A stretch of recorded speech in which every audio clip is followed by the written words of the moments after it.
You're listening to the Full and Thriving Podcast, a place where courageous women come to break free from food obsession, heal their relationship with their body, and strive to live a life that's present, lighthearted, and meaningful.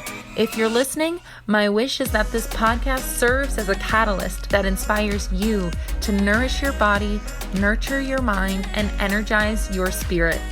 I'm your host, Meg McCabe, a certified life coach and eating disorder recovery coach with a PhD in having a good time. Just kidding about that last part. Anyway, thank you so much for listening and enjoy the show. Today's guest is Maggie Klyce. Maggie is a therapist and consultant with her own practice in Birmingham, Alabama. She is a certified eating disorder specialist and is extremely trained in several therapeutic modalities and is a trained interventionist. She is a national presenter on the topics of eating disorders, autism, and addiction. She is committed to staying up to date with current research and best practices, combining this knowledge with empathy and compassion to best meet the needs of her clients. In this episode, we dive even deeper into the intersection of eating disorders and autism, which, by the way, has a co-occurrence rate of over 25%. And I am sure you will find this episode of the show so fascinating. And with that, I hope you enjoy this episode. Hello, Maggie. How are you today? I'm good. How about you? I'm doing so well. It's really like a very spring day here. It's warm. It's sunny. I'm in Connecticut, so it's rare that we get warm, sunny days at this time of year. Where are you located at the moment? So I'm in Birmingham, Alabama, and we're also in a very springy day. So enjoying this before it gets to the 90 humid weather that we get in a couple of That sounds like a lot. Yeah, the really hot, humid weather. When does that show up for you guys typically? Usually starting in May. Oh my gosh. Okay, well, enjoy this month. Yeah. Oh my gosh. Okay, so I am so excited to speak with you today. I especially am excited about the topic because it seems to just keep coming up in my practice and with my listeners that there is a co-occurrence between eating disorders and autism. And before we dive into that, I want to hear more about you, more about your story, and then we can talk more in detail about that co-occurrence. But to start, I'd love if you could please share a little bit about your background and what inspired you to become a therapist who specializes in eating disorders. Yeah. So I'm recovered myself. And so that was a little bit about what drew me to initially be interested in treating eating disorders. I think the other interesting piece that I didn't know I would have kind of this interest in kind of the overlap of autism and eating disorders. But right out of undergrad, my first job was actually working at a facility that served autistic children and adults. And so that was my first experience. And I didn't know until more recently how that would kind of influence me and my areas of interest. So I started off there. Then after grad school, I did some work at an addiction-specific treatment facility and then moved to eating disorder facility and was clinical director there, and then have been in private practice for the past 7 years now. Wow. Okay. So when you were working with folks who are autistic, did you see any of the co-occurrence with eating disorders when you were working with them as their therapist? At that time, I wasn't a therapist. I was just like support staff. And so these were individuals that had fairly high needs in multiple different areas. And so a lot of the eating kind of challenges that we're seeing were just more preferences for very specific foods and more limited variety. So there wasn't at that time even like a whole ton of like, oh, it rings as familiar. I don't think that occurred for me until, later on in practicing as a therapist and seeing it a lot more and seeing the overlaps. And then I have a child who's autistic. And so especially at that point, like really doing a bunch of research and kind of like, oh my gosh, like this is very familiar personally. This is very familiar for what I see in working with my clients. And so it was really just kind of this rabbit hole moment of there are so many overlaps, and why isn't this talked about more or researched more? It's just really this huge gap in our field, I think. So was that rabbit hole kind of motivated by trying to find answers for your, did you say it was your son who has autism? My daughter. Your daughter. Mm-hmm. Okay. I think initially I was working with some autistic clients and just feeling like there was a piece that was missing, like there was something that wasn't working as well. I didn't feel like I was serving some of my clients to the best of my ability. And so I started having some interest at that point. And then later on, my daughter was diagnosed, and then really kind of deep diving in even more and really seeing that connection. Okay, that makes a lot of sense. So there were almost a few elements, like what you were seeing in your own practice, what you had going on at home brought you to this place of really seeing that link between individuals who are autistic and the co-occurrence of eating disorders. Okay, so that makes a lot of sense. It's actually really fascinating. I recently read that 25% of folks with anorexia meet the criteria for autism. And I would love if you could perhaps explain, if you know, what the root of that high rate of co-occurrence might be. Do you know, like, or have an explanation for why that co-occurrence exists? Yeah, it's really high. And even that percentage goes up to, when you're looking at inpatient samples, up to 37% of those with anorexia. So it's higher in those samples. And then, ARFID's really high as well. In some studies, that's up to 33%. A lot of times that's more 12 to 13%.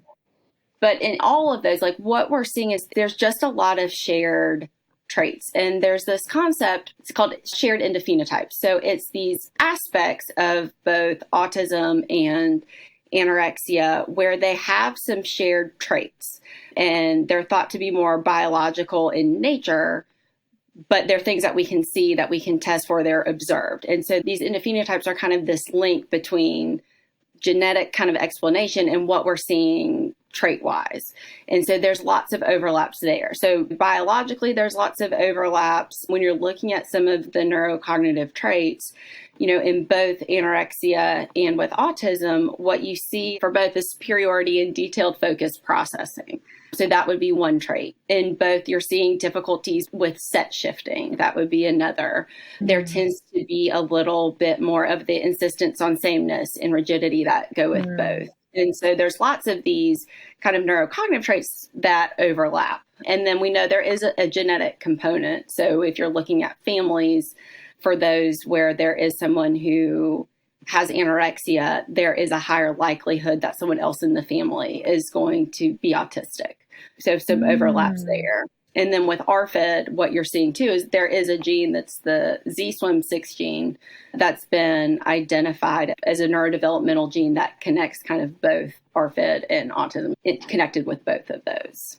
Wow. Okay. So thank you for expanding on that a little bit. So there's a lot of genetic connections, it sounds like, between this co-occurrence, which I was not aware of.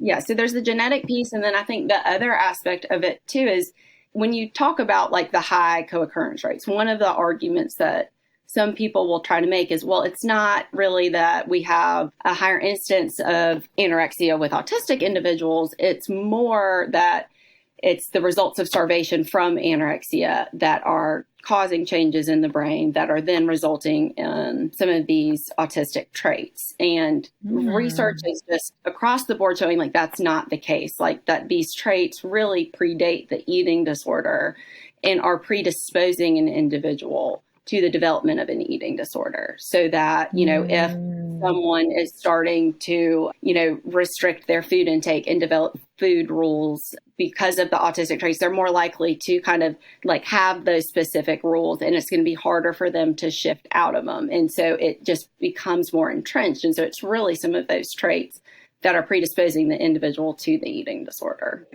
Okay. I really like how you made that distinction, that it's not the eating disorder causing these traits. It's actually the autism that predates the eating disorder and brings out those behaviors with food. It makes an easier kind of pathway to connect to that. And then, looking at kind of the functions of the eating disorder, when you think about some of the results of the restriction, right? Like that can help with some of the sensory sensitivity that autistic individuals have. So especially with some of those hypersensitivities, it will make that a little quieter in the brain. Or it's a method of social connection, because unfortunately in our, very diet obsessed culture, if someone's looking to build a social connection, being able to talk about diet or I don't like my body or weight loss, it is an easy way to do that. You can connect to almost anyone around that. And again, that's unfortunate, but that's the culture that we're in right now. So what I'm hearing is the autistic individuals are likely to turn to the eating disorder to cope for some of the common challenges folks with autism have. So the social challenges, the eating disorder helps to cope with that because it gives you something more to relate to other people, to talk about. And then you were also mentioning making the sensory overload a little less overwhelming with food, at least. Yes. And because a lot of times autistic individuals with eating disorders are experiencing their eating disorder in a slightly different way. And so there's different motivators for engagement in the behavior. Again, not all the time, but frequently what we're seeing in research and what I'll see in my practice is that is the case. And so it's important to kind of distinguish what functions are the behaviors serving. So, another one, so for autistic individuals having different special interests. So the special interest in numbers across the board, but then when we're looking at eating disorders, right, that could manifest as high focus on calories or the number on the scale, or if someone has a special interest in kind of like environmental issues, that might manifest more as moving into like veganism and then some orthorexic tendencies. And so there's lots of areas where these overlap, and it's not always what it looks like on the surface. A lot of times, what my clients will talk about is this isn't an eating disorder behavior for me, like this is related to my autism. And that's a lot of the work in recovery of teasing apart what's related to the eating disorder and what's related to the autism, because we're not treating the autism, right? We're treating the eating disorder. And so we don't want to treat things that are associated with the autism. Yes, that makes sense. And that sounds, from my perspective, really difficult to do. Like having to manage autism and an eating disorder and recognize that some of these thoughts that look disordered are actually autistic traits and autistic behaviors. And then navigating that in your mind, and then also navigating that in the outside world where most treatment providers have no idea how to approach this, like, distinction and this difference. Yeah, and that's what a lot of times where clients are struggling is, especially in treatment settings, if they go to treatment and, they didn't complete a meal and it's automatically assumed it's because it's an eating disorder behavior, it was a fear food, they didn't want to gain weight, when in reality it was, hey, it was like sensory overload at that meal. And I just kind of went to shut down and I couldn't do it. And so then providers are trying to address, what looks like eating disorder behavior and missing how they can actually support the client better, which is addressing some of the sensory overload piece. So, I think that's just one example where it's important for that to be a continual discussion. It's not a one-time, hey, what parts of these are, part of the eating disorder and what are related to the autism? It's continually assessing throughout treatment. Does this still feel like this is related to the eating disorder, or does this feel a little bit different at this point? And is that difficult to sometimes clearly know if an individual who is autistic is going through treatment? Is there confusion ever on, like, is this really an eating disorder thing or an autistic behavior?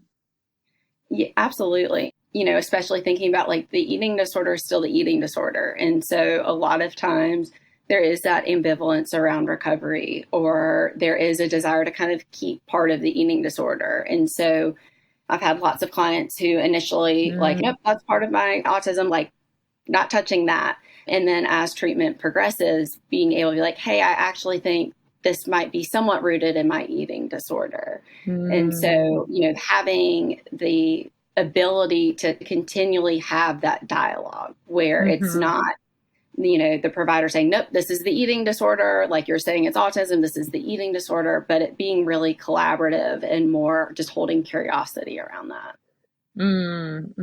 Yeah, that definitely requires an open conversation. Absolutely. And I feel like a lot of honesty on the individual's part to just continuously check in and say, like, is my eating disorder trying to take over here and stay prevalent, stay strong in the guise of the autism? Or is it actually my autism speaking?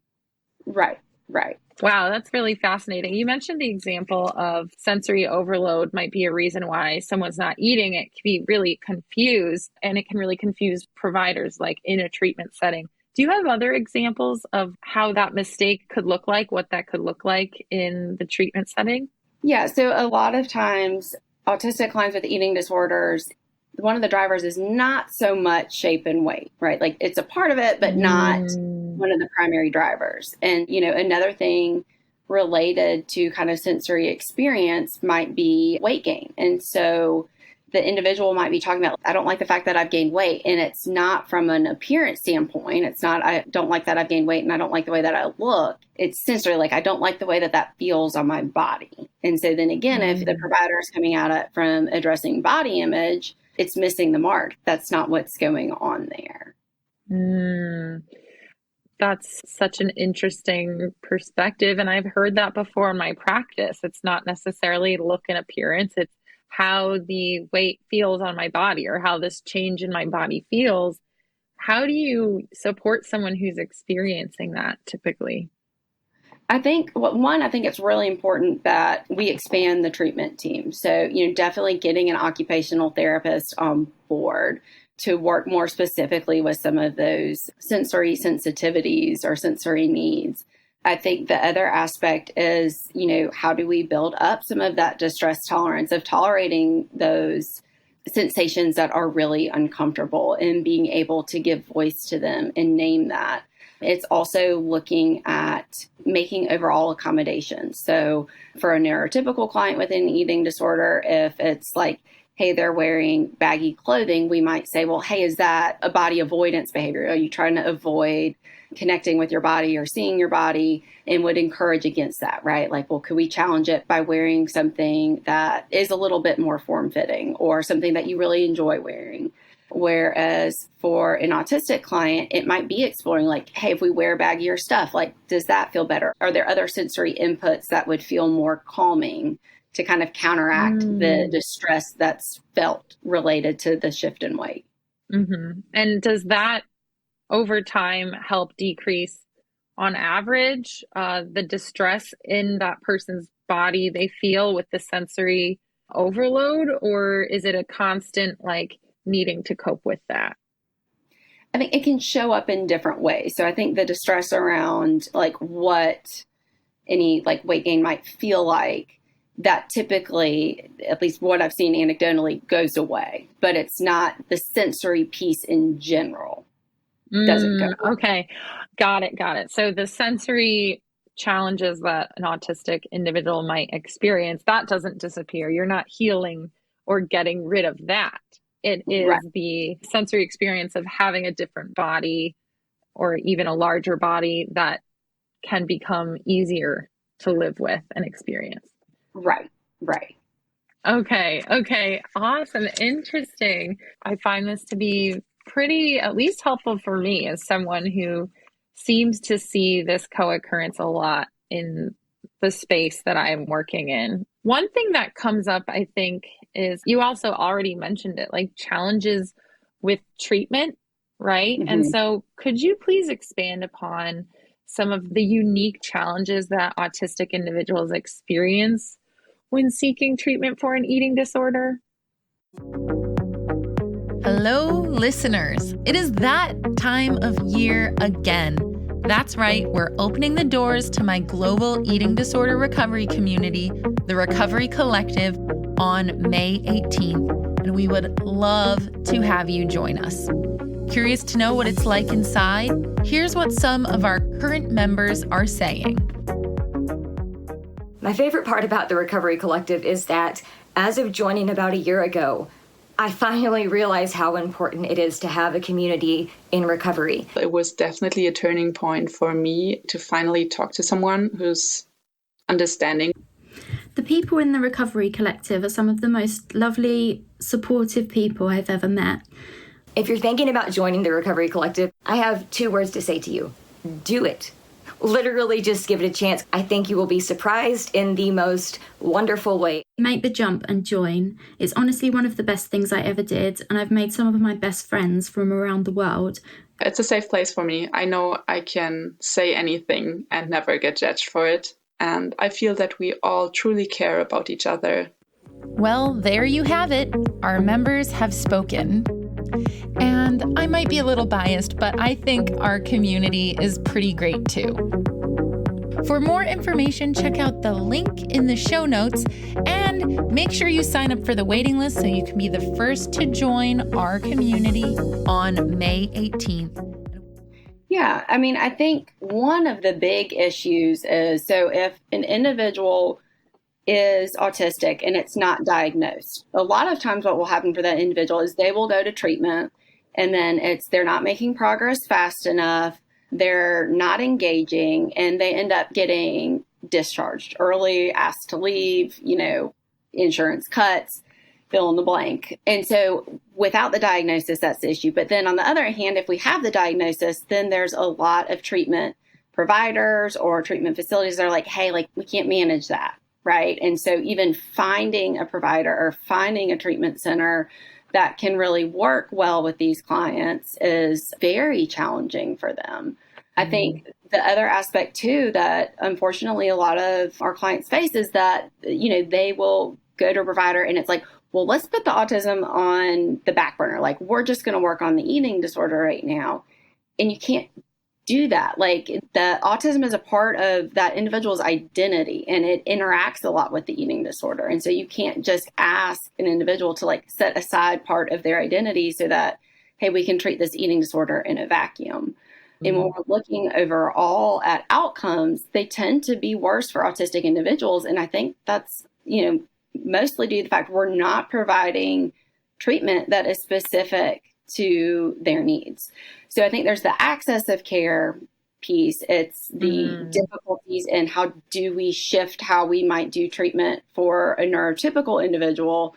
And then I think there's also difficulties that are inherent, especially if we talk about going somewhere for treatment. So for higher levels of care, where they might be having to contend with a bunch of unknowns. They aren't getting as much say as food. So it's not, that's another issue that's often brought up is they're asked to eat food that is sensory related. It wasn't part of their eating disorder. And so, they're asked to eat food that's really, really uncomfortable for them in a way that's not related to the eating disorder.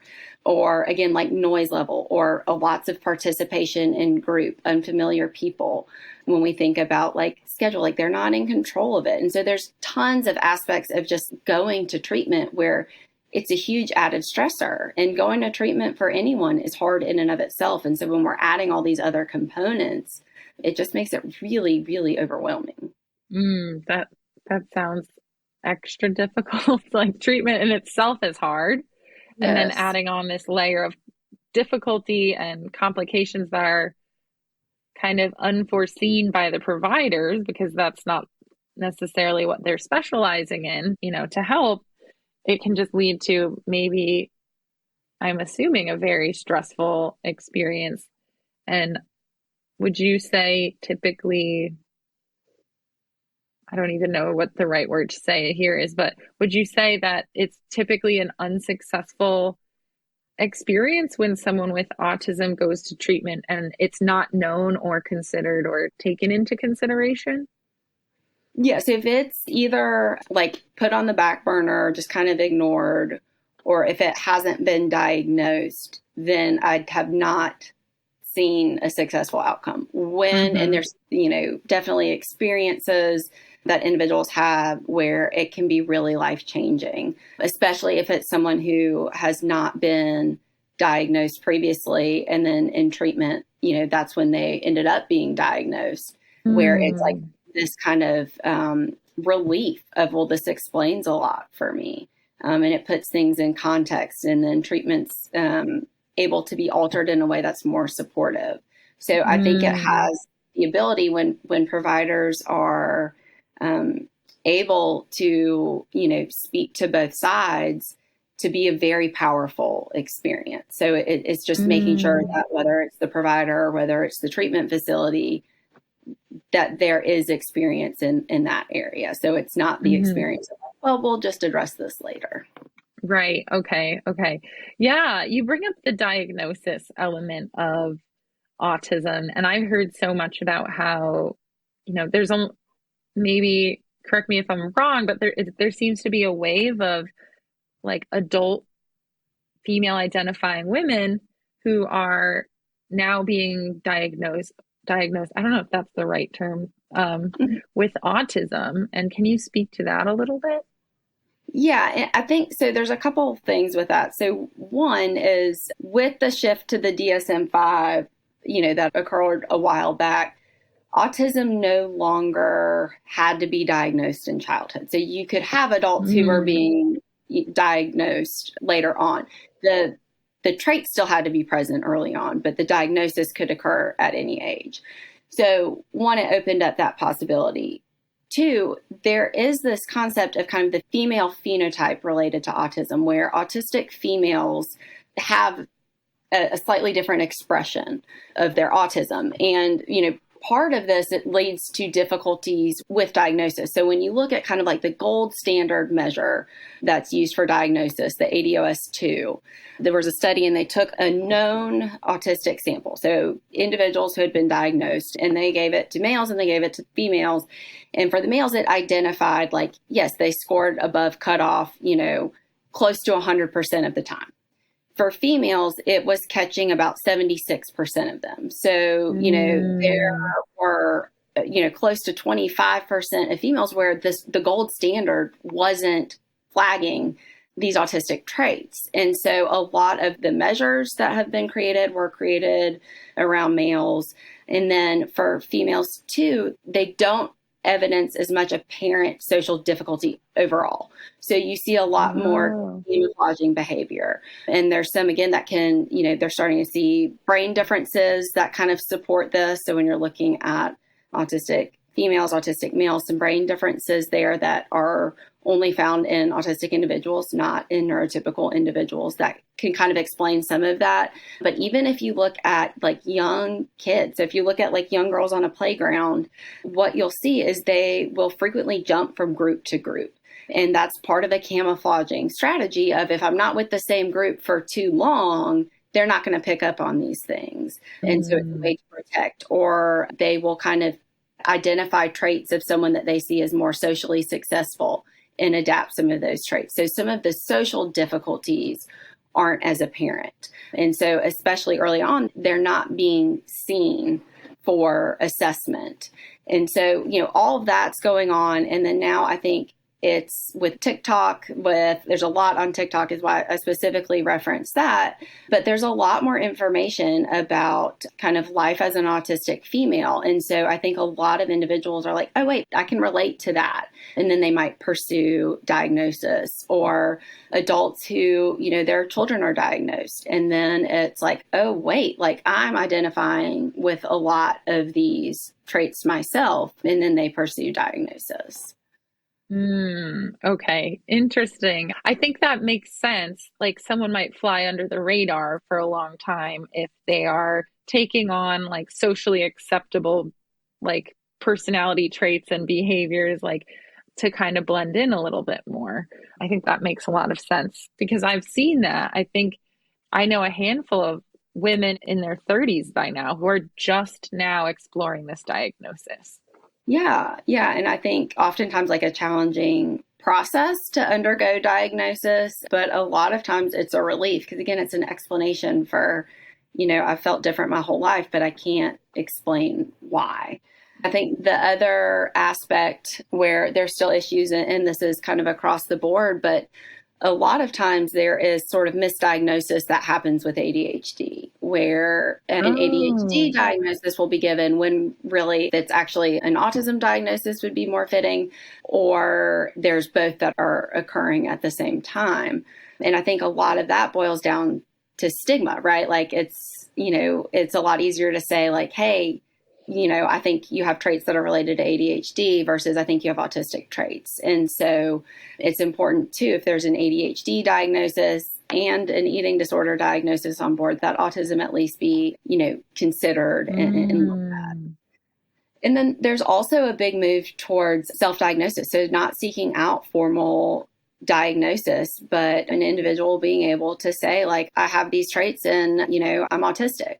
Because again, like we're not treating autism. So sometimes people like having like a formal diagnosis and that feels validating, but it's equally as valid for someone to diagnose themselves. People have different views on what fits best for them.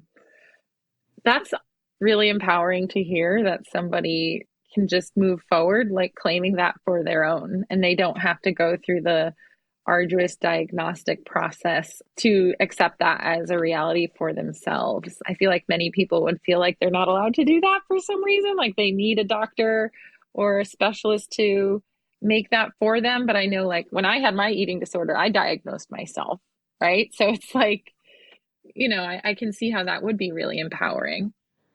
Absolutely. And I think too, kind of this idea of self-diagnosis moves towards, there's a lot of how autism is approached that's very much like medical model and deficits based, and being able to look at it more from like identifying the strengths that are related to autism and it not being so medicalized, but just differences in the human brain, just like there's tons of different variations that it's more supportive of that as well. That is a really cool perspective. I like that a lot. You mentioned the phrase, we're not treating the autism, I think twice. And I get what you're saying, but I'd love for you to expand on that through like an eating disorder recovery lens, because I think that's very related to the topic today. Absolutely. So, I think when we have someone who's looking at recovery from an eating disorder, we're talking about like recovered, like we can get to the point where we're recovered, this isn't a thing anymore, right? And so we're seeking recovery in this area. There are things related to this that we're going to change that aren't going to be part of your life anymore. And so I think the tendency is to think about, well, let's do that over here with autism. And that's not the case. Like there's nothing that needs to be treated over there. Again, that's coming from that more medical model of there's a problem and autistic individuals need to look more neurotypical. And that's just not true. So when I say like we're not treating the autism, it's because there's nothing there that needs to be treated. So, someone might have, let's say they are struggling, one of their needs is they're struggling to connect socially. And that's something that they want. They want more friendships, but they struggle to know how to initiate or to keep those friendships. And then we're looking at the eating disorder. And that's where the eating disorder came in of, hey, well, I can talk about, diet, or I have friends with now that I can go exercise with. So, one of the areas to address might be like some interpersonal skills so that the individual feels more confident in having social connections outside of topics related to the eating disorder. So there still might be things that are associated or, kind of traits associated with autism that are uncomfortable for the individual that we'll explore and look at. But it's not saying like that the autism in and of itself is a problem, if that makes sense. Yeah, I think that makes perfect sense because these individuals, the way they are, it doesn't mean they have to become more typical, right? It's more of a level of accepting in a loving way this person's nature. Right. And I think too, like when we're talking about recovery, I think it's really easy to kind of think about, well, this is the definition of recovery. This is what recovery should look like. And especially with a recovered clinician, like, okay, well, this is what my recovery looks like. And trying to think like, well, this is like the only way to do that. And so for our autistic clients, really looking at what do they see as recovery? What do they want their recovery to look like? So for instance, a lot of times, we'll see, the literature on individuals who achieve sustained recovery, that, the variety of foods, the number of foods that they can eat is one of the factors in that.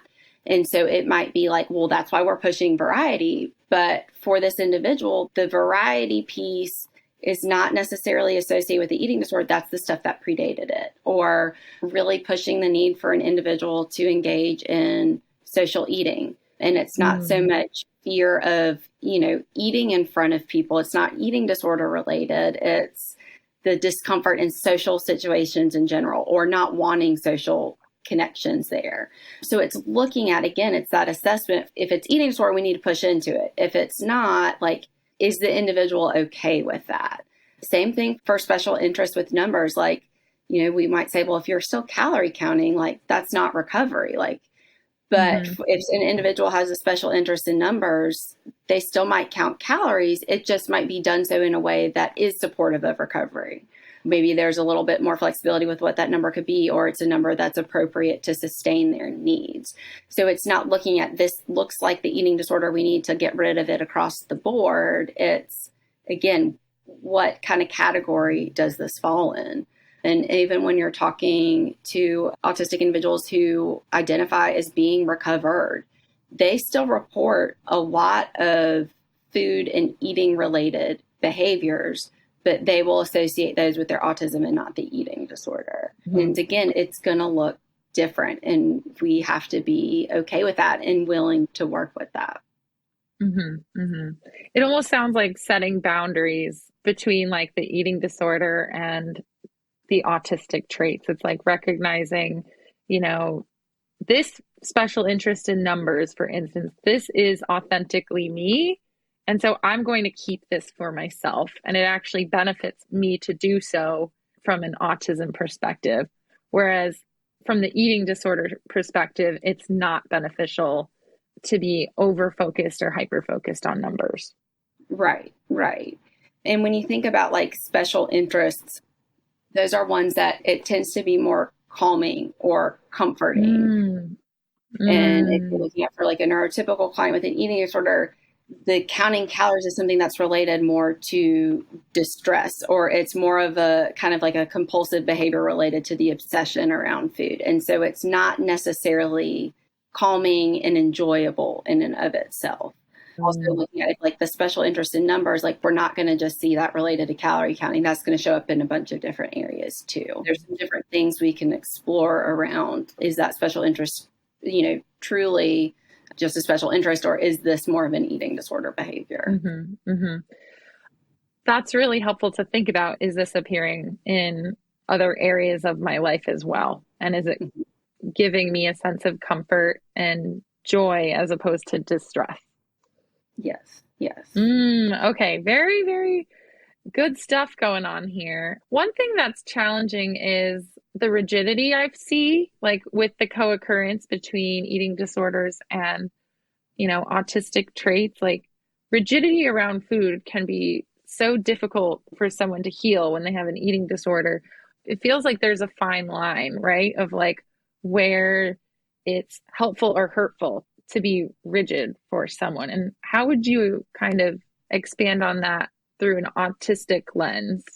I think looking at how is it impacting life as a whole?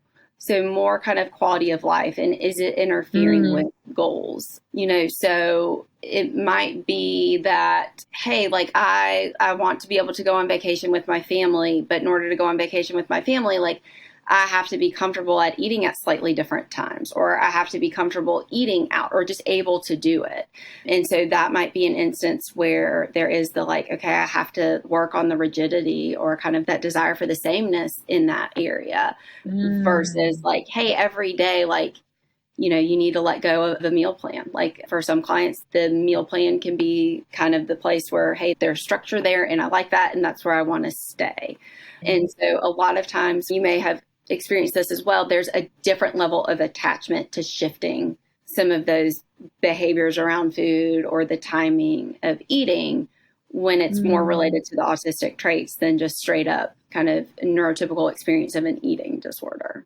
Okay, that makes a lot of sense. Another piece that seems to be, part of, say, someone with an eating disorder is coming to terms with or wrapping their head around the fact that they might also be autistic, right? I think this is a phase I've seen folks in as well.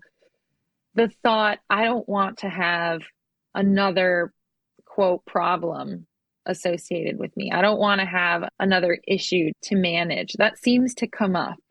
And what do you have to say to individuals who might be like afraid to embrace their truth here in, perhaps an autism diagnosis could be occurring or could be happening for them or helpful for them?